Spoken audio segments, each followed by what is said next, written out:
Hi hello friends, പുതിയൊരു സ്റ്റോറിയിലേക്ക് എല്ലാവർക്കും സ്വാഗതം. അങ്ങനെ നമ്മുടെ അഭിയെ കുരുക്കിട്ട് മുറുക്കിയിരിക്കുകയാണ് നന്ദുവെ. അഭി തന്ത്രപൂർവ്വം ഇറങ്ങുമോ, ജാമ്യത്തിൽ ഇറങ്ങുമോ എല്ലാം ചെയ്താലോ എന്ന് കരുതിയിട്ട് അതിന് മുന്നോടിയായിട്ട് തന്നെ അഭിക്കിട്ടുള്ളത് നമ്മുടെ നന്ദു കൊടുക്കുന്നുണ്ട് കേട്ടോ. ഈ രംഗങ്ങളൊക്കെ കണ്ടു പറഞ്ഞ നവ്യാണെങ്കിൽ ആകെ കലിയിളകിയിരിക്കുകയാണ്. അതിനോടൊപ്പം തന്നെ അഭി പറഞ്ഞ വാക്കുകളും. അങ്ങനെ നവ്യാണെങ്കിൽ ആകെ എല്ലാവരോടും എതിർത്തും അതുപോലെ തന്നെ എല്ലാവരെയും ശത്രുപക്ഷത്ത് നിർത്തിയിരിക്കുകയാണ് കേട്ടോ.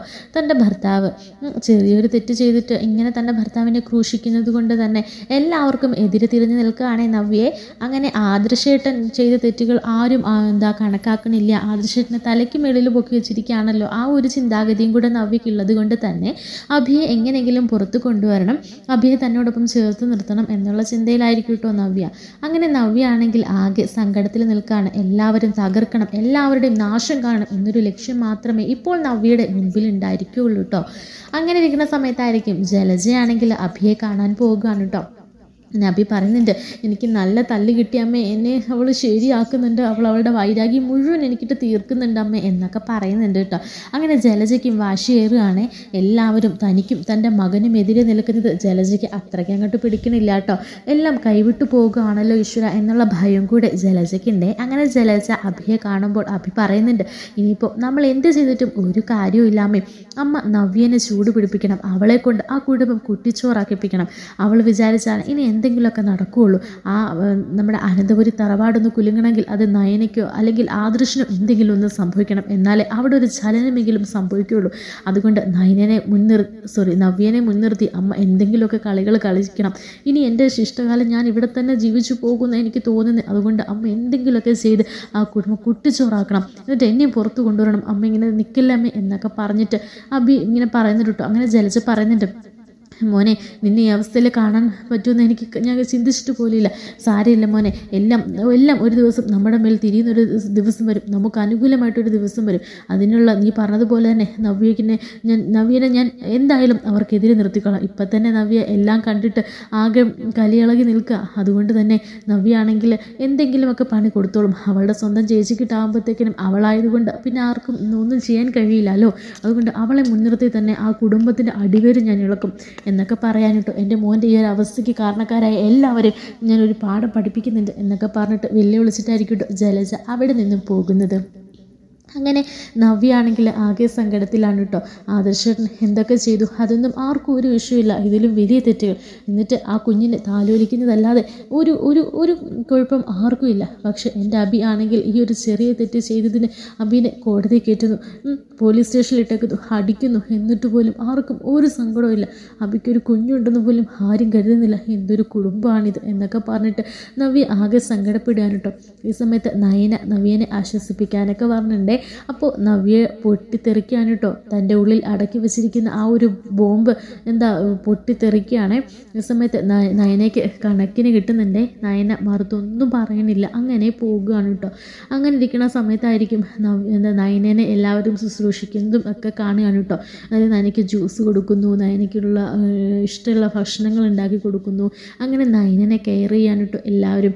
ഈ സമയത്ത് തൻ്റെ ഭർത്താവ് അവിടെ ജയിലിൽ അടികൊണ്ട് കിടക്കുകയാണെന്ന് ആലോചിക്കുന്ന നവ്യക്കാണെങ്കിൽ ആകെ നവ്യയുടെ ഉള്ളിൽ കനലെരിയാണ്. അങ്ങനെ നവ്യ ചിന്തിക്കുകയാണ്, ഇവളെ എല്ലാവരും തലക്കയറ്റി വെച്ചിരിക്കുന്ന കണ്ടില്ലേ, ഇവളുടെ വയറ്റിലോട്ട് ഒരെണ്ണം ഉണ്ടായി വന്നതേ ഉള്ളൂ. അപ്പോഴത്തേക്കിനും എല്ലാവരും എന്ത് ആകാംക്ഷയോടെയാണ് അവളെ കൊണ്ട് നടക്കുന്നത്. ഈ ഒരു സന്തോഷം തകരാൻ കുറച്ച് സമയം മതി. എൻ്റെ ഭർത്താവ് അവിടെ അടിയും ചവിട്ടും കൊണ്ടിട്ട് അവനവിടെ കിടക്കുകയാണ്. അപ്പോൾ എല്ലാവരും കൂടെ സന്തോഷിക്കുന്നു, ഞാൻ ഈ സന്തോഷമൊക്കെ കെടുത്തുന്നുണ്ട് എന്നൊക്കെ പറയാനിട്ടോ. ഇങ്ങനെ ഇരിക്കുന്ന സമയത്തായിരിക്കും ജലജ പറഞ്ഞത്. അങ്ങനെ ജലജ വന്നിട്ട് നവ്യയോട് പറയുന്നുണ്ട്, നവ്യേ മോളെ, നമ്മളെ എല്ലാവരും ഇവിടെ ഒറ്റപ്പെടുത്തുകയാണ്. നീ കണ്ടില്ലേ, ഞാനിന്ന് എൻ്റെ മോനെ കണ്ടിട്ട് എനിക്ക് സങ്കടം സഹിക്കാൻ വയ്യ. അവൻ്റെ ഒരു ഇരിപ്പ് നീ കണ്ടോ? അവനെ നിൻ്റെ അനിയത്തിയുണ്ടല്ലോ നന്ദു, അവളാണ് തല്ലി ചതച്ചിരിക്കുക. എന്തോ തെറ്റോ അവൻ ചെയ്തോട്ടെ, പക്ഷേ അവളുടെ സ്വന്തം ചേച്ചിയുടെ ഭർത്താവാണെന്നുള്ളൊരു ചിന്തയിലും അവൾക്ക് വേണ്ടായിരുന്നു. എന്നിട്ട് അവളെ പഴയ വൈരാഗ്യങ്ങളെല്ലാം മനസ്സിൽ വെച്ച് കരുതി കൂട്ടിയല്ലേ ഓരോന്ന് ചെയ്ത് കൂട്ടിയത്. നീ കണ്ടില്ലേ, ഇപ്പം നിനക്ക് എല്ലാവരെയും മനസ്സിലാക്കാൻ കഴിഞ്ഞില്ലേ എന്നൊക്കെ ചോദിക്കാൻ കേട്ടോ. ഈ സമയത്ത് നവ്യ പറയുന്നുണ്ട്, അതേമേ എല്ലാവരെയും ഇപ്പോൾ എനിക്ക് മനസ്സിലാക്കാൻ കഴിയുന്നുണ്ട്. എൻ്റെ അമ്മ, എൻ്റെ അച്ഛൻ, എൻ്റെ അനിയത്തിമാരെ എല്ലാവരും കണക്കാണ്. എല്ലാവരും എനിക്കെതിരെ, എനിക്ക് ഒരു ആപത്ത് വരുമ്പോൾ അവർ എൻ്റെ കൂടെയല്ല നിൽക്കേണ്ടത്. അതിന് പകരം പരമാവധി ശിക്ഷ മേടിക്കാൻ പോയിരിക്കുന്നു. ചിലപ്പോൾ ചില സാഹചര്യങ്ങൾ ചില തെറ്റുകൾ സംഭവിച്ചേക്കാം, അതങ്ങ് ഒതുക്കി തീർത്താൽ പോരെ. എന്നിട്ട് മീഡിയയിൽ വരുമെന്നോ അല്ലെങ്കിൽ കുടുംബത്തിന് നാണക്കേടാണെന്നോ അങ്ങനൊന്നും ആരും ചിന്തിക്കുന്നില്ല. പകരം ശിക്ഷ വാങ്ങിച്ചു കൊടുക്കാൻ നടക്കുകയല്ലേ ഇവിടുത്തെ ധർമ്മപുത്രന്മാർ. ഈ കുടുംബത്തിലുള്ളവരാണെങ്കിൽ അച്ഛനില്ലാതെ വളർന്നല്ലേ, ആ ഒരു പരിഗണന പോലും അഭിക്ക് കൊടുക്കുന്നില്ലല്ലോ. നമ്മളൊക്കെ വെറും വേസ്റ്റാണമ്മേ എന്നൊക്കെ പറയാനോട്ടോ ഈ അവസരം മുതലെടുക്കാനോട്ടോ ജലജ. അപ്പോൾ ജലജയ്ക്ക് കാര്യങ്ങൾ ഏകദേശം പിടികിട്ടി കഴിഞ്ഞു. അതായത് തൻ്റെ മകൻ അകത്തായൻ്റെ ആ ഒരു ധർമ്മസങ്കടത്തിലും എന്തും ചെയ്യാനുള്ള ആ ഒരു ഇതോടെ നിൽക്കുകയാണ് നവ്യ എന്ന് മനസ്സിലാക്കുന്ന ജലജ അഭി പറഞ്ഞ കാര്യങ്ങളൊക്കെ മനസ്സിലൊന്ന് ഓടിക്കാനിട്ടോ. അതായത് നവ്യനെ പറഞ്ഞ് എരിപിരി കയറ്റി ഈ കുടുംബം കുളം തോടിക്കണമെന്നുള്ള അഭിയുടെ ആ ഒരു വാക്ക് നമ്മുടെ ജലജ അങ്ങ് ഏറ്റെടുക്കുകയാണ്. ജലജ എന്നിട്ട് ജലജയ്ക്ക് അറിയാവുന്ന കാര്യങ്ങളും ഇല്ലാത്തതും പൊല്ലാത്തതും അങ്ങനെ എല്ലാ കാര്യങ്ങളും നവ്യയുടെ മനസ്സിലേക്ക് വിഷം കുത്തി വെക്കുന്നുണ്ട് കേട്ടോ. അതിനോടൊപ്പം തന്നെ ജലജ പറയുന്നുണ്ട്, ഇപ്പം തന്നെ നിൻ്റെ ചേച്ചിയുടെ വയറ്റിൽ ഒരു കുഞ്ഞുണ്ടായിട്ടുണ്ടല്ലോ, അതിൻ്റെ പേരും പറഞ്ഞ് എല്ലാം കൂടെ നെകളിക്കുന്നത്. ആ കുഞ്ഞും കൂടെ ഇവിടെ പിറന്നാൽ പിന്നെ മോളെ നിനക്കും നിൻ്റെ കുഞ്ഞിനും യാതൊരുവിധ അവകാശം ഇവിടെ ഇല്ല എന്നുള്ള കാര്യം നീ ഓർത്തു. അതുവരേക്കേ ഉള്ളൂ നമ്മുടെ കുഞ്ഞിനെ എല്ലാവരും കൊഞ്ചിക്കുന്നത്. ഇപ്പം തന്നെ ആദർശിന് എവിടെയോ ഉണ്ടായ ഒരു കൊച്ചിനെ എല്ലാവരുടെ തലക്കേറ്റി വെച്ചിട്ടുണ്ടല്ലോ. ആ സ്നേഹത്തിൻ്റെ പകുതി പോലും നമ്മുടെ കുഞ്ഞിന് കിട്ടുന്നില്ല. ഇനിയിപ്പോൾ നയനയ്ക്കാണ് ആ ഒരു സ്നേഹം നയനയുടെ കുഞ്ഞിനെ ഉണ്ടാകുകയാണെങ്കിൽ മൊത്തം കൂടെ അങ്ങോട്ട് പോകും. പിന്നെ നമ്മളിവിടെ പുറമ്പോക്ക്, നമ്മൾ ആർക്കും വേണ്ടാതെ ഇവിടെ ഒരു മൂലയ്ക്ക് കഴിയണം എന്നൊക്കെ പറയാനിട്ടോ. എൻ്റെ മകൻ ഇനി എത്ര നാൾ ജയിലിൽ കിടക്കും, അവനെ ഇനി റിമാൻഡ് ചെയ്യുമോ, എന്താണ് അവൻ്റെ അവസ്ഥ എന്നൊന്നും അറിയില്ല. ആകെ മൊത്തം നാണക്കേട് പോയി. ഇനിയിപ്പോൾ എന്താ നമ്മൾ ചെയ്യുക എന്നൊക്കെ ആലോചിക്കാനിട്ടോ. ഈ സമയത്ത് നവ്യ പറയണം, അമ്മ പറഞ്ഞത് ശരിയാണ്, നയനയുടെ കുഞ്ഞുണ്ടായാൽ പിന്നെ ഇവിടെ ആർക്കും എൻ്റെ കുഞ്ഞിനോട് ഒരു സ്നേഹം ഒരു വിലയും കാണില്ല. എൻ്റെ കുഞ്ഞ് ഇവിടെ ആരും ഇല്ലാത്തവരെ പോലെ ഇവിടെ ആരും അല്ലാത്തൊരു രീതിയിൽ ഇവിടെ കഴിയേണ്ടി വരും. അതിന് ഞാൻ സമ്മതിക്കില്ല. എൻ്റെ കുഞ്ഞിന് കിട്ടുന്ന സ്ഥാനം കഴിഞ്ഞിട്ട് മതി ഇവിടെ മറ്റൊരാൾക്കും. എല്ലാവരും കൂടെ നയനനെ തലയിൽ കയറ്റി വെച്ചിരിക്കുക, നല്ലയിൽ ഉണ്ണുന്നു ഊട്ടുന്നു ഉറക്കുന്നു എന്തൊക്കെയാണ് ചെയ്യുന്നത്. എൻ്റെ അഭി പാവം അവനവിടെ ആകെ വിഷമിച്ച് ആകെ വേദന സഹിച്ച് അവിടെ കിടക്കുകയാണ്. അതൊന്നും ആരും മനസ്സിലാക്കുന്നില്ലല്ലോ. അവൻ എന്തെങ്കിലും പറ്റിയോ, അവനെ ആരും തല്ലിയോ, അവനെ ഇറക്കാൻ പറ്റുമോ എന്നുപോലും ആരും ചിന്തിച്ചില്ല. അവൻ്റെ ഭാഗത്ത് എന്തെങ്കിലും ന്യായമുണ്ടോ എന്ന് പോലും ആരും ചോദിക്കുന്നില്ല. എല്ലാവരും അവൻ ചെയ്ത തെറ്റിന് ശിക്ഷ അനുഭവിക്കണമെന്നാണ് പറഞ്ഞത്. എന്തൊരു കുടുംബമാണമ്മേ എന്നൊക്കെ ചോദിച്ച് കരയാനിട്ടോ. ഈ സമയത്ത് നവ്യ ഇങ്ങനെ ചിന്തിച്ച് നിൽക്കുന്നത് കണ്ടിട്ട് ജലജ പറഞ്ഞിട്ട്, മോളെന്താ ഇങ്ങനെ ചിന്തിക്കുന്നത്, മോളുടെ മനസ്സിൽ എന്തെങ്കിലും ഉണ്ടോ എന്നിങ്ങനെ പറയുമ്പോൾ അതെ ഉണ്ട്, നയനയുടെ കുഞ്ഞ് ഇവിടെ പിറക്കണ്ട, അത് എൻ്റെ മനസ്സിൽ. എല്ലാവരും ഒരു പാഠം പഠിക്കണം, ഞാനും എൻ്റെ അഭിയും അനുഭവിക്കുന്ന ഈ ഒരു സങ്കടം എല്ലാവരും അനുഭവിക്കണം എന്നൊക്കെ പറയാനിട്ടോ.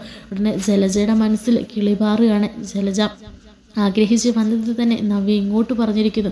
അപ്പോൾ ജലജ ഇങ്ങനെ ചിരിക്കാനിട്ടോ. എന്നിട്ട് ജലജ നവ്യയോട് പറയുന്നുണ്ട്, ഞാനിതെങ്ങനെ പറയണം എന്നാലോചിച്ചിരിക്കുകയായിരുന്നു മോളോട്. ഒരു കുഞ്ഞിനെ ഇല്ലാതാക്കുന്നതൊക്കെ തെറ്റൊക്കെ തന്നെയാണ്, പക്ഷേ മോള് തന്നെ ഒന്ന് ആലോചിച്ച് നോക്ക്, നമ്മുടെ അഭി എൻ്റെ പൊന്നു മോൻ അവിടെ ജയിലിനകത്ത് കിടക്കുമ്പോൾ ഇവിടെ എന്തൊക്കെ പേക്കൂത്തുകളാണ് നടക്കുന്നത്. അതുമല്ല നമ്മുടെ കുഞ്ഞിനെ ആരെങ്കിലും ഒന്ന് എടുക്കുന്നുണ്ടോ, ഒന്ന് താലോടിക്കുന്നുണ്ടോ, അതിന് വേണ്ടുന്ന കാര്യങ്ങൾ ചെയ്തു കൊടുക്കുന്നുണ്ടോ, ഒന്നുമില്ല.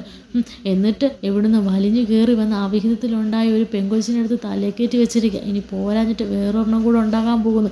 അങ്ങനെയാണെങ്കിൽ നമ്മളൊക്കെ ഇനി വഴിയിൽ കിടന്നാൽ മതി. അതുകൊണ്ട് സ്വത്തുക്കൾ മൊത്തം മുത്തശ്ശൻ ആ കുഞ്ഞിൻ്റെ പേരിലായിരിക്കും എഴുതി വെക്കാൻ പോകുന്നത്. നോക്കിക്കോ, അത് നമ്മൾ മുളയിലെ നുള്ളത് തന്നെയാണ് മോളെ നല്ലത്.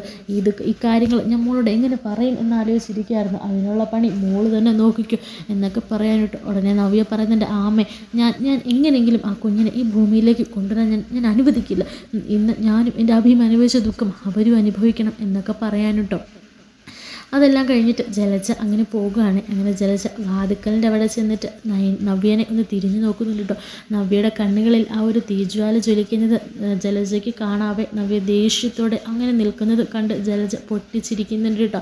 എന്നിട്ട് ജലജ ചിന്തിക്കുന്നുണ്ട്, ഇവളെ വെച്ച് തന്നെ കാര്യങ്ങൾ മുന്നോട്ട് കൊണ്ടുപോകണം. ഇനി ഇങ്ങനെ ഇരുന്നിട്ട് കാര്യമില്ല. അഭി പറഞ്ഞതുപോലെ തന്നെ ഇവളീ കുടുംബം കുളം തോണ്ടിക്കോളും, നമുക്ക് യാതൊരുവിധ കുഴപ്പമില്ല, എന്തെങ്കിലും ചെയ്താൽ ഇവളെ ഇറക്കി വിട്ടോട്ടെ എന്നൊക്കെ പറയാനട്ടോ. അങ്ങനെ ജലജ വൈദ്യൻ ഇച്ഛിച്ചതും വൈദ്യൻ കൽപ്പിച്ചതും ഒന്ന് രോഗി ഇച്ഛിച്ചതൊന്ന് എന്നൊക്കെ പറയണത് പോലെ തന്നെ ജലജ സന്തോഷത്തോടെ അങ്ങനെ പോവുകയാണ്.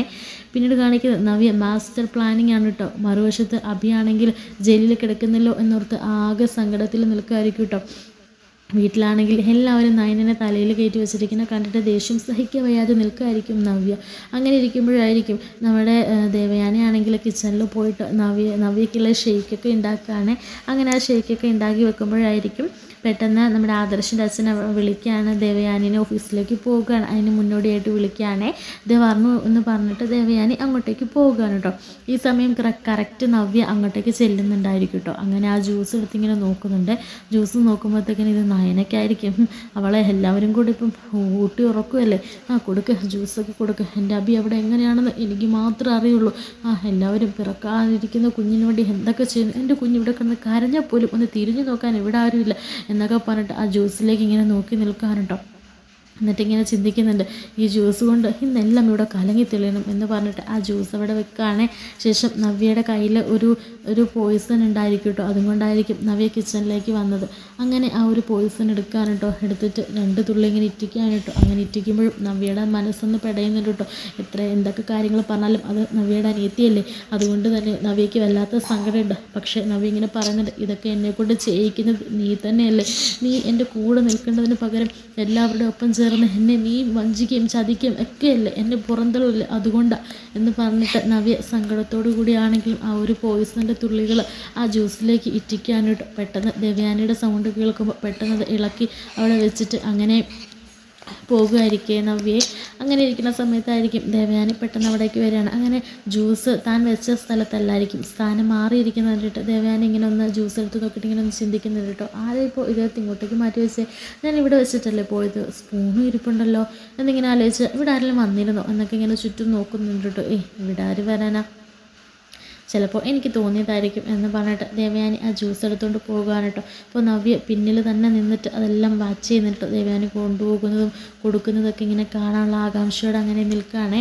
അങ്ങനെ നവ്യ ആണെങ്കിൽ ആ ജ്യൂസ് ഇങ്ങനെ ഇങ്ങനെ നോക്കി നിൽക്കാൻ കേട്ടോ. അപ്പോൾ ദേവയാനി നയനോട് പറയുന്നുണ്ട്, ഇന്ന് നമ്മൾ ഈ ജ്യൂസ് കുടിക്കുകയെന്ന് പറയുമ്പോൾ വേണ്ടമ്മേ, ഇപ്പോഴല്ലേ ബ്രേക്ക്ഫാസ്റ്റ് കഴിച്ചത്, ഇപ്പോൾ വേണ്ടമ്മേ, കുറച്ച് കഴിയട്ടെ, ഇപ്പോൾ തന്നെ എൻ്റെ വയറ് പൊട്ടാറായിട്ടുണ്ട്, അതുപോലെ ഫുഡ് ഉണ്ടെന്ന് പറയുമ്പോൾ അതൊന്നും പറഞ്ഞാൽ പറ്റില്ല, നീ ഈ ജ്യൂസും കുടിച്ച് നിൻ്റെ ആരോഗ്യം ശ്രദ്ധിക്കേണ്ടത് എൻ്റെ കടമയാണ്. ഒന്നാമത് നിൻ്റെ ശരീരം വീക്കാണെന്ന് ഡോക്ടർ പറഞ്ഞത് കേട്ടോ, അതുകൊണ്ട് മര്യാദയ്ക്ക് ജ്യൂസ് മുഴുവൻ കുടിച്ചോണം, എന്നിട്ട് ഞാൻ ഇവിടുന്ന് പോകുന്നുള്ളൂ. അത് സാരമില്ലമ്മേ, ഞാൻ കുടിച്ചോളാം, അമ്മ പോയിക്കോളൂ, ഞാൻ കുടിച്ചോളാം, അമ്മ ബ്രേക്ക്ഫാസ്റ്റ് ഒന്നും കഴിച്ചാലല്ലോ, അമ്മ പോയിരുന്നു കഴിച്ചു, ഇല്ലില്ല നീ ഈ ജ്യൂസ് കുടിച്ചിട്ടേ ഞാൻ പോകണുള്ളൂ. ഈ അമ്മയുടെ ഒരു കാര്യം പറഞ്ഞ് അമ്മ അനുസരിക്കില്ല, ഇനി മുതൽ നീ എന്നെ അനുസരിപ്പിക്കുക എന്നൊക്കെ പറഞ്ഞിട്ട് ആ ജ്യൂസ് അങ്ങ് കൊടുക്കാനുണ്ടോ. എന്നിട്ട് മര്യാദയ്ക്ക് ഇത് മുഴുവൻ കുടിച്ച് എന്ന് പറഞ്ഞിട്ട് ആ ജ്യൂസ് അങ്ങ് കൊടുക്കുകയാണേ.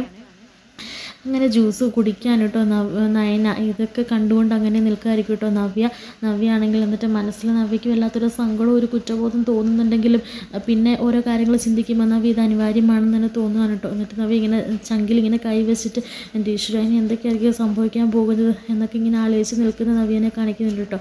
പെട്ടെന്നായിരിക്കും നമ്മുടെ ദേവയാനി എന്നിട്ട് ഗ്ലാസ് മേടിച്ചിട്ട് എന്നാൽ ഞാനിത് കൊണ്ടുവെക്കട്ടെ എന്ന് പറഞ്ഞിട്ട് അങ്ങനെ പോകുമ്പോഴായിരിക്കും അമ്മേന്ന് വിളിച്ച് നയന പൊട്ടിക്കരയാണ് കേട്ടോ. പെട്ടെന്ന് ദേവയാനി എന്താ മോളെ എന്താ, അത് പിന്നെ അമ്മേ എനിക്ക് വയറിനകത്ത് എന്തോ ഒരു വേദന പോലെ. വേദനയോ, എന്ത് വേദന, എന്താ മോളെ പറ്റിയേ, എനിക്കറിയില്ല അമ്മേ എന്ന് പറഞ്ഞിട്ട് വയറിങ്ങനെ പിടിക്കാനുണ്ട്. അങ്ങനെ ആ ഒരു കരച്ചിലിൻ്റെ ആഘാതം കൂടിക്കൂടി വരികയാണ് കേട്ടോ. ഒച്ചത്തിൽ നിലവിളിക്കാൻ കേട്ടോ നയന. ഉടനെ നയന മോളെ എന്താ പറ്റി, എൻ്റെ മോൾക്ക് എന്താ പറ്റി, ഈശ്വര ജാനകി ഒന്നിങ്ങനെ ഓടി വന്നേ, ജാനകി എന്നിങ്ങനെ വിളിക്കാൻ കേട്ടോ. അനി മോളെ ഒന്ന് എണീറ്റ് മോളെ, അനി ഒന്ന് ഓടി വന്നേ എന്നൊക്കെ പറയാൻ കേട്ടോ. അങ്ങനെ അനിയും ജാനകിയും മുത്തശ്ശിയും എല്ലാവരും ഓടിയെത്തുകയാണെ. അങ്ങനെ എന്താ പറ്റി, അറിയില്ല, ഈ ജ്യൂസ് കുടിക്കുകയായിരുന്നു നയന. പെട്ടെന്ന് എന്തൊരു വയ്യാഴിക വന്നിട്ട് നയന ഇത് നിലവിളിക്കുന്നു, പെട്ടെന്ന് നമുക്ക് ഹോസ്പിറ്റലിൽ കൊണ്ടുപോകണം എന്ന് പറയാനിട്ടോ. അപ്പോൾ ആദർശ് ഓഫീസിൽ പോയിട്ടുണ്ടായിരിക്കും. അങ്ങനെ പെട്ടെന്ന് എല്ലാവരുടെ വണ്ടിയിൽ കയറ്റുകയാണ് കേട്ടോ. അപ്പോൾ നയനാണ് അമ്മയെന്ന് വിളിച്ച് അങ്ങനെ കരയാണ് കേട്ടോ. മോളേന്ന് വിളിച്ചിട്ട് പെട്ടെന്ന് ദേവയാനി ഉറക്കത്തിൽ നിന്ന് അങ്ങ് ഞെട്ടി ഉണരുകയാണ് കേട്ടോ. ഇതെല്ലാം ദേവയാനി കണ്ട സ്വപ്നമായിരിക്കും കേട്ടോ. ദേവയാനി അങ്ങനെ ചിന്തിക്കാണ്. കാരണം ഇനിയിപ്പോൾ നവ്യ തൻ്റെ നയനയുടെ വയറ്റിൽ വളർന്ന് തൻ്റെ പേരക്കുട്ടീനെ കൊല്ലാൻ ശ്രമിക്കുമോ, ഇല്ല, ഒരിക്കലും ഞാൻ അനുവദിക്കില്ല. എൻ്റെ കണ്ണെപ്പോഴും നയനയുടെ കൂടെ ഉണ്ടായിരിക്കും. ഇനി കുറച്ച് ജാഗ്രതയോടെ നിൽക്കണം. കാരണം ഈ വീട്ടിൽ ഓരോരോ കള്ളത്തരങ്ങളും അതുപോലെ തന്നെ ഓരോ ചെയ്തികളും കൂടിക്കൂടി വരികയാണ്. അതുകൊണ്ട് നയനനെ സംരക്ഷിക്കേണ്ടത് എൻ്റെ കടമയാണ്. ഇനി നയനനെ ഞാൻ നല്ല രീതിക്ക് നോക്കണം. ഒരിക്കലും നവ്യ അങ്ങനെ ചെയ്യില്ല. കാരണം നവ്യയുടെ സ്വന്തം അനിയത്തിയല്ലേ അവള്. പക്ഷെ ജലജ അവളെ കൊണ്ട് ചെയ്യിപ്പിക്കും. ജലജയുടെ സ്വഭാവം കുരുട്ടുബുദ്ധി ആയതുകൊണ്ട് തന്നെ ജലജ ഇങ്ങനെ ചെയ്യിപ്പിക്കൂ എന്നൊക്കെ ആലോചിച്ച് ആകെ വിഷമിച്ച് നിൽക്കാനായിട്ടോ ദേവയാനി. ഈ സമയത്ത് ആദർശിൻ്റെ അച്ഛൻ എന്താ പറ്റി, താനത്തെ സ്വപ്നം വല്ലതും കണ്ടോ എന്നൊക്കെ ഇങ്ങനെ പറയുമ്പോൾ ഞാനൊരു സ്വപ്നം കണ്ടു. എന്തു സ്വപ്നം, അതിന് നയനമ്മൾക്കൊരു ആപത്ത് വരുന്ന പോലെ. താൻ എന്തൊക്കെയായി പറഞ്ഞത്, നയനമ്മൾക്ക് എന്താപത്ത് വരുന്നത്, നയനമ്മളുടെ കൂടെ ഈശ്വരൻ എപ്പോഴും കൂടെയില്ലേ. അതുമല്ല നീ ഇങ്ങനെ നയനയെക്കുറിച്ച് തന്നെ ചിന്തിച്ചുകൊണ്ടിരിക്കുന്നുണ്ട്, നിനക്ക് ഇങ്ങനെയൊക്കെ തോന്നുന്നതാ. നീ എന്ത് സമാധാനമായിട്ട് കിടന്നുറങ്ങിക്കുക, ഇനി അടുത്ത ഒന്നും വരുത്തി വയ്ക്കാതെ സമാധാനമായിട്ട് കിടന്നുറങ്ങിക്കുക എന്നൊക്കെ പറഞ്ഞിട്ട് ദേവയാനി ആശ്വസിപ്പിച്ച് കിടത്തുന്നുണ്ട് കേട്ടോ. നീ ഇത്തിരി വെള്ളമൊക്കെ കുടിക്കുക എന്ന് പറഞ്ഞിട്ട് വെള്ളമൊക്കെ കൊടുത്തിട്ട് ദേവയാനി കിടക്കുകയാണ് കേട്ടോ. കിടന്നിട്ടൊന്നും ദേവയാനിക്ക് ഉറക്കം പറഞ്ഞില്ലേ.